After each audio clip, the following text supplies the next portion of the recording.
ఈ మధ్య కాలంలో ఎలగందుల అనే కోటను చూడడం జరిగింది.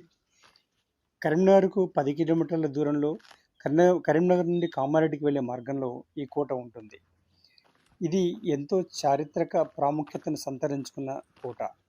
ఇది కాకతీయుల కాలంలో నిర్మించబడిన ఒక కొండ కోట.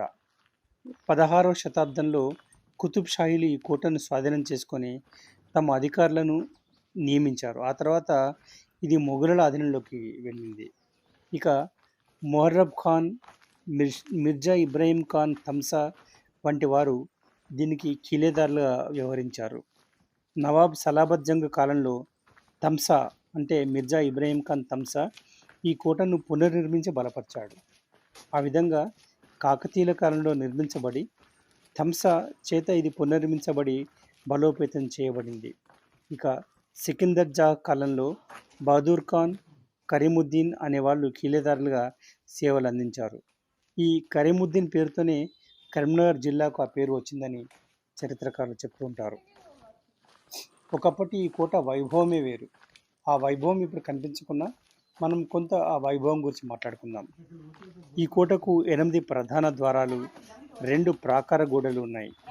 కోటలో మజీదు, చందర్కాంత్ బావి, ఆంజనేయ స్వామి దేవాలయం, అలాగే భూమి మట్టంలో చిన్న బావులు, సుమారు 50 బురుజులు ఉన్నాయి. మొదటి ప్రాకారంలో గిడ్డంగి, జైలు, తర్వాత రాణిమహల్, గుర్రాల షెడ్డు ఉన్నాయి. రెండో ప్రాకారంలో మజీదు, చిన్న నీలకంఠేశ్వర స్వామి ఆలయం, బావులు ఉన్నాయి.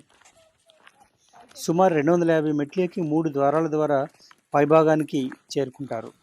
పైభాగంలో చెరువులు, నరసింహస్వామి ఆలయం, చిన్న గుడులు, గోపురాలు మరియు తుపాకులతో కూడిన బురుజులు ఉన్నాయి. శీతాకాలంలో ఇది తప్పకుండా చూడవలసిన కోట. కరీంనగర్ చుట్టూ అనేక కోటలు ఉంటాయి. ఇది చాలా ప్రముఖమైనది. అప్పుడప్పుడు ఇక్కడ షూటింగ్స్ కూడా జరుగుతూ ఉంటాయి. చాలా చారిత్రాత్మకమైన ఈ కోటను మీరు కూడా చూడాలనుకుంటే ఎండాకాలంలో మెట్లు ఎక్కడం కష్టం కాబట్టి చలికాలంలో వెళ్ళడం మంచిది. Thank you.